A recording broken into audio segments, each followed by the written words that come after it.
Breaking right now, Prince Harry seems to be doing whatever he can to avoid going home to Montecito with Meghan Markle and seeing the children because he has been on his tiki tour, preaching in New York, preaching in London, and now preaching in South Africa. In a bizarre moment for someone who is a member of the royal family, he decided to, around a campfire, start talking about some sort of revolution that young people should bring to the world. Listen to this. And the bonus, the positivity of that is the fact that stigma is being broken down in this country and also in Botswana. And we're hitting the target, not just in Bali, but in general, all of the partners are. And it's making a massive difference. And it is this surge of energy and optimism and voice of young people ranging from 6 to 25. And the biggest difference, which really needs more work, the biggest difference is when people at the top start listening.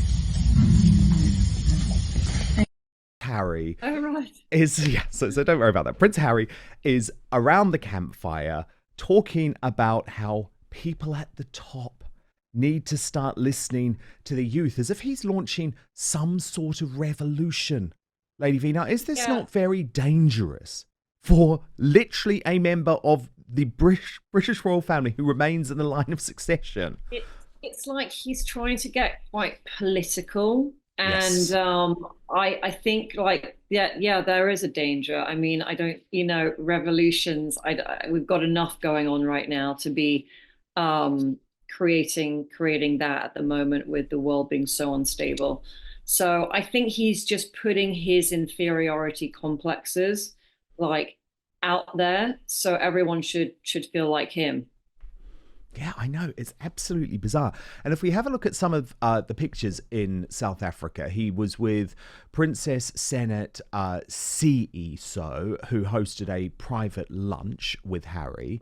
And then he was also meeting up with lots of other folk there, Lady V. So why does he seem to want to love being in Africa away from Meghan? He has a history, I think it's about 20 years that he first went to Lesotho, and he's been doing a lot of charity work. He was just in New York speaking at the UN on behalf of them. So it's something that is very close to his heart. I know there's been he has had many events with the Sentebale charity. I've been to polo events and things in the past that they've done. So it's something that is obviously really important to him. And he's sort of on a, I don't know. I know someone said, is he on a midlife crisis? He's just on a travel mode, got a tattoo apparently, and hasn't been seen with Meghan on all these trips. I'm guessing she is at home with the kids right now. It does feel like he's having a midlife crisis, Lady V. The reason I thought that is because he arrives at the tattoo parlor, right, surrounded by a security detail, knowing full well that the paparazzi are all there watching. This is something he could have done in private, but clearly he wants the whole world to know, like a little boy, a little 18-year-old, I'm going to get a tattoo. But this is the moment he arrived at the parlor.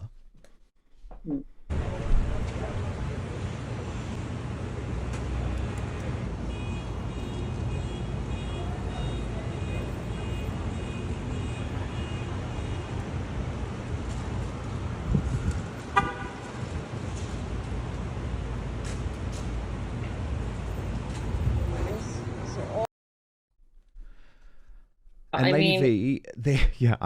how I feel like attention-seeking. I feel like if you're gonna do that, exactly, do it when you're not under the microscope in this situation where you're on an official visit or something like that. He lives in California. There's a million amazing tattoo artists in California. You don't have to go to New Yes. York on an official trip like that and go visit a tattoo artist. So, maybe that's like a message out to whoever it is, Meghan, who knows? Do we know what the tattoo is? No, we don't. And in fairness, we don't even know if he got one because this is all part of the attention seeking. But he did seem to allow Josh Lord, who is from East Side Inc., to go and speak publicly about the tattoo. to you? Well, nothing, of course. Nothing. No, absolutely. We heard he stopped by here. Oh, yeah? And He said he stopped for over an hour. Oh, cool. What was he like just in the tattoo parlor? The truth is that I couldn't tell you anything about anybody who stopped by without their permission. So we can either confirm or deny anything you'd say or ask about anybody who comes in. So officially, and of course we would respect anybody's privacy in the exact same way. So, you know, from everything that I've seen, it seems like a phenomenal guy. You said that you've tattooed a lot of celebrities. Can you compare what it would be like if he were here? I mean, how does he rank? I mean, I assume that you don't get starstruck. I mean, how's that different? I absolutely understand the line of questioning, and I appreciate it. But of course, I could never actually say anything either way.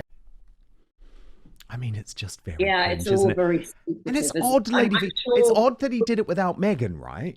Yeah, or maybe, maybe he's got something to do with the kids on it. I don't know. Like, maybe, does she have tattoos? No, she doesn't. And the thing is, maybe, yeah, I mean, that's, I guess, the one thing that you could think, oh, maybe Hopefully he's gone to get something a like that. tattoo with Meghan's name on. But to me, Oh, and remember, I'm that's a pretty much the disaster. same age as Harry. This is like, it's midlife crisis. And you think it would be a Yeah. disaster because he'd have to get that tattoo removed eventually, wouldn't he? Maybe some Yeah, people have well, joked it most- said property of Meghan Markle over his chest. Yeah, I mean, I think like when you get the initial thing, this is the sort of the stupid years, in your 20s, you get those kind of tattoos with the initial, because I have met quite a few people that have had to change the shape of the tattoo or whatever it was from the initials, make it into a different tattoo. So like now hitting 40, that would be really dumb. I'm guessing it will be more to do with the children, something like that. Yeah, no, indeed. The other bizarre thing in New York is he seemed to allow Jimmy Fallon, who is the host of The Tonight Show, to almost hijack him to promote a new Halloween ride. And Jimmy Fallon was delighted about it. He was boasting afterwards. Right. You got Tonightmares going on as well. Get ready for what Tonightmares was so fun. We just did it with Prince Harry. It was insane. The best part, we did it with Prince Harry, and the actors dressed as the zombies at the end. Both have with security cameras around them, and they have a freak out. And the one zombie goes, "Oh my gosh!" He goes, "Watch!" He goes, "That was Prince Harry." And the other zombie's like, and they start doing this. It steals the show. It's super fun. He was a great guest. Totally game for it. It's scary, but it's fun. Well, I mean, I didn't actually think this was a good appearance for Prince Harry at all. Look at this moment, Lady V, where you can actually see that he goes to punch a woman. Now, I know some people might say, oh, it was joking because she was part of the act and she sort of scared him. But it's very, very odd. I think we've got that picture, which we can show you in just a second. But it was very, very odd. And the other thing is that he was swearing too. But first, it turns out the key to losing weight and keeping it off is not in carbs or fat or even probiotic-rich foods. No, the end game of having a healthy weight, as well as more energy and a long, healthy life, comes down to a specific switch you can flip in your body to flush out unnecessary calories. Dr. Stephen Gundry is calling this caloric bypass. And by activating this specific process in your body, he has seen thousands of people dramatically improve their health, even at age 50 and beyond. This includes losing weight, getting tons more energy, and returning to the good health that they had in their youth once they simply address this one key to better health. Not only that, this is actually associated with improved digestion, strong feeling joints and muscles, smoother skin, and healthier lives, meaning it could be the key to a happy life. Dr. Stephen Gundry has lost 70 pounds himself using his research and has kept the weight off for over 20 years and counting. His digestive issues are gone, his health is fantastic, and he feels younger and healthier today than he did in his 40s. His video has been watched by over 20 million people to date, and you can watch and learn more about it at thehealthyfat.com/outspoken. It's linked at the bottom of this video on YouTube and Rumble, but he'll teach you exactly how he has kept his weight off for free at thehealthyfat.com/outspoken. Click on the link in the description below the video. Which just doesn't seem very becoming, does it, for a member of the royal family, Lady V? I mean, he just seems to be doing any sort of photo kind of op at the moment. And just jumping around on planes. And so do we know, is he still in Africa right now? Yeah, he's still in Africa for the moment. Yeah, hiding out. But of course, I guess the biggest development, because look, Harry's doing his little trip, whatever, he puts out all the same usual bull, it's mumbo jumbo. The biggest development, actually, Lady V, and the thing that I've been desperate to talk to you about, is Hollywood turning on Meghan Markle. Now, I know you're British. I know you know the royal family. You're a socialite. You're an aristocrat. You know that world. But what people might not know is that you're also a Hollywood darling too. You spent a lot of time living there. You know exactly how that city works, Lady V. And what has happened over the past 10 days has been extraordinary, because you've seen the dominoes fall. The Hollywood Reporter has turned on Meghan Markle. The Daily Beast has turned on Meghan Markle. And there have been criticism after criticism of her in publications that previously were very favourable to her.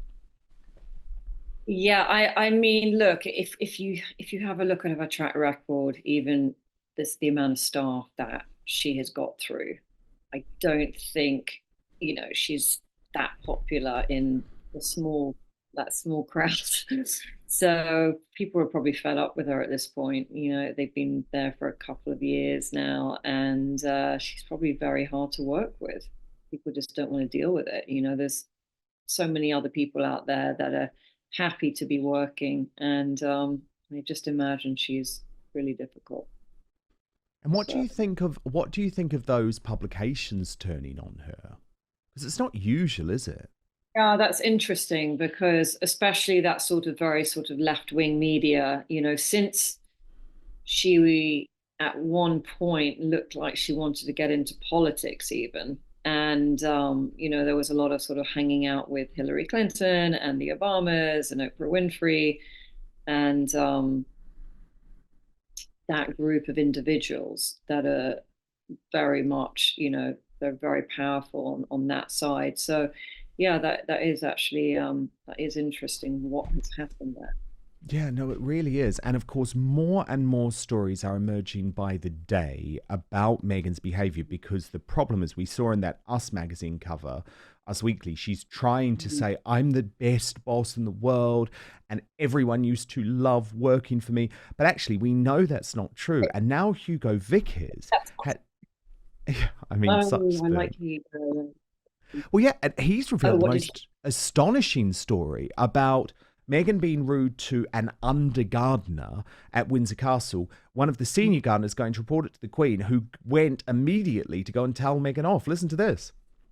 Hugo? Well, I'm afraid I'm not surprised by these allegations, because even when she was at Windsor, I remember, hearing from very good sources that there was trouble. There was a time when she was very rude to one of the under gardeners at Windsor when they were at Frogmore Cottage, and the head gardener went to complain to the Queen, and the Queen went down and ticked her off, because the Queen obviously didn't like people being rude to staff. So having heard that story, none of these other stories surprise me. She probably is not very good with staff, or with people that she's employing, or people that she's getting flowers from and things like that. It's just very unattractive, because you should always be very polite to people who work for you and people that you deal with over the telephone, because otherwise they're going to get very put out, and they're going to, when things start going wrong, they'll be happy to answer questions by the media, I guess.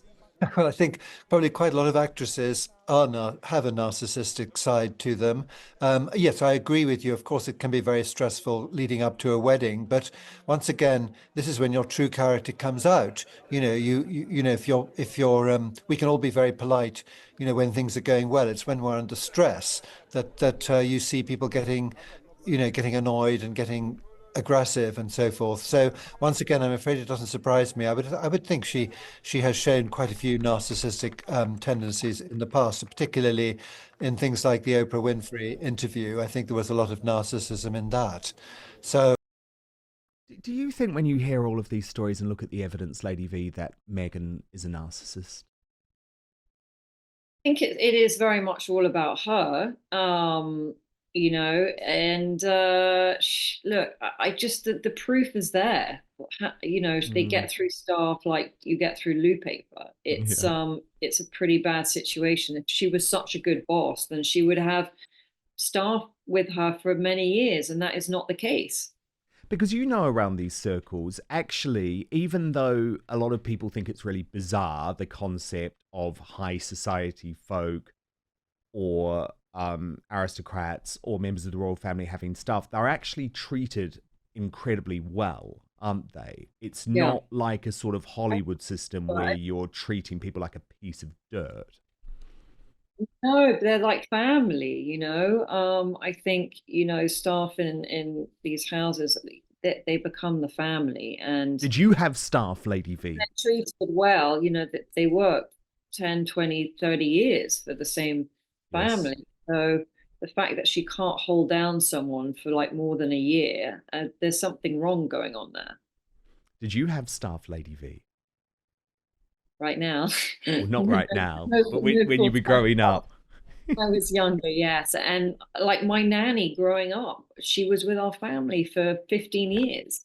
Um, and we still, we when she had a retirement party, actually it was Rupert Murdoch that threw a retirement party for her because she had worked for the Murdoch family before our family. And she actually then ended up working for Elizabeth Murdoch, bringing up her kids. So, she was like a family member to all of us. And, up until when she passed away recently, we were very much in touch with her a weekly basis, almost daily basis. It was like a Oh, that's second so mother. lovely. No, that is so lovely. And I know Jacob Rees-Mogg too. His nanny to his children is the same nanny who was his nanny, if you see what I mean. So that's the thing. Oh, that's so Meghan, nice. Yeah, with Helena. Yeah, yeah, exactly. but I So love that. Meghan gets through stuff like loo roll. That is yes. good, Lady V. That is a great line. Thank you so much for watching Dan Wootton Outspoken. Please do subscribe if you want lots more clips and interviews like that. Plus, if you want to watch our totally uncensored after show, then visit www.outspoken.live.